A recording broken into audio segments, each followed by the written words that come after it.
What are we trying to support then when it comes to refugees? Our particular focus is going to be children.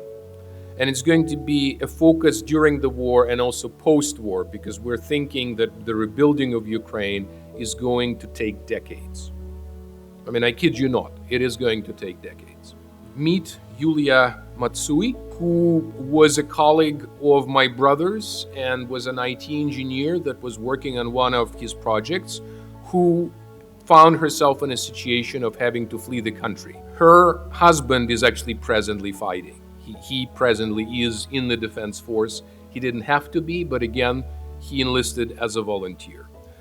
While Yuliya herself, with two other brave women, saw immediately when she arrived to Montenegro, she realized that around her were refugee children. And in addition to these children, she also discovered that there were, again, through simply informal connections, she discovered that there were 8 refugee families with women who happened to be teachers. So what does she do? She decides she is actually going to organize a school for these kids.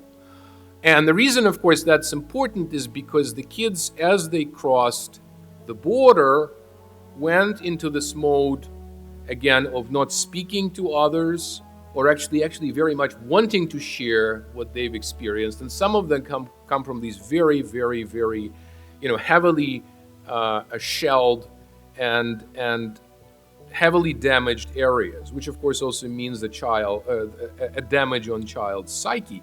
And so their immediate impulse was to simply look into their computers and shut out the external world. So what Yuliya has organized is this wonderful school, and most of this school, as you can see, exists at this point in the open air.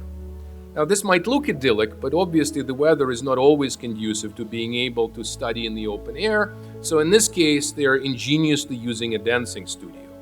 But of course, this can only be a temporary classroom. And one of the things that we will be providing in the coming months is specifically the classroom space for this school. So again, as you can see, this doesn't remind you of the Sermon on the Mount. I don't know what would. And so these are these wonderful 3 courageous women that have organized essentially what amounts to a school cooperative.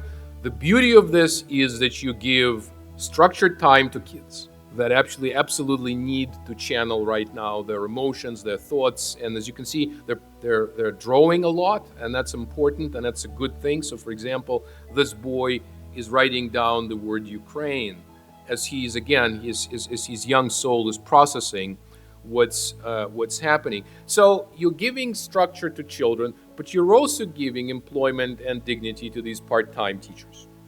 And so we've got essentially these 8 teachers interested in continuing what they're doing, really free of charge. But at the same time, we understand that in the refugee situation, any amount helps.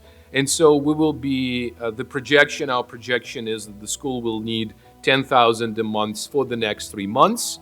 And then obviously there will be a summer break, and then we'll see. But that's an important pilot project that we will be supporting.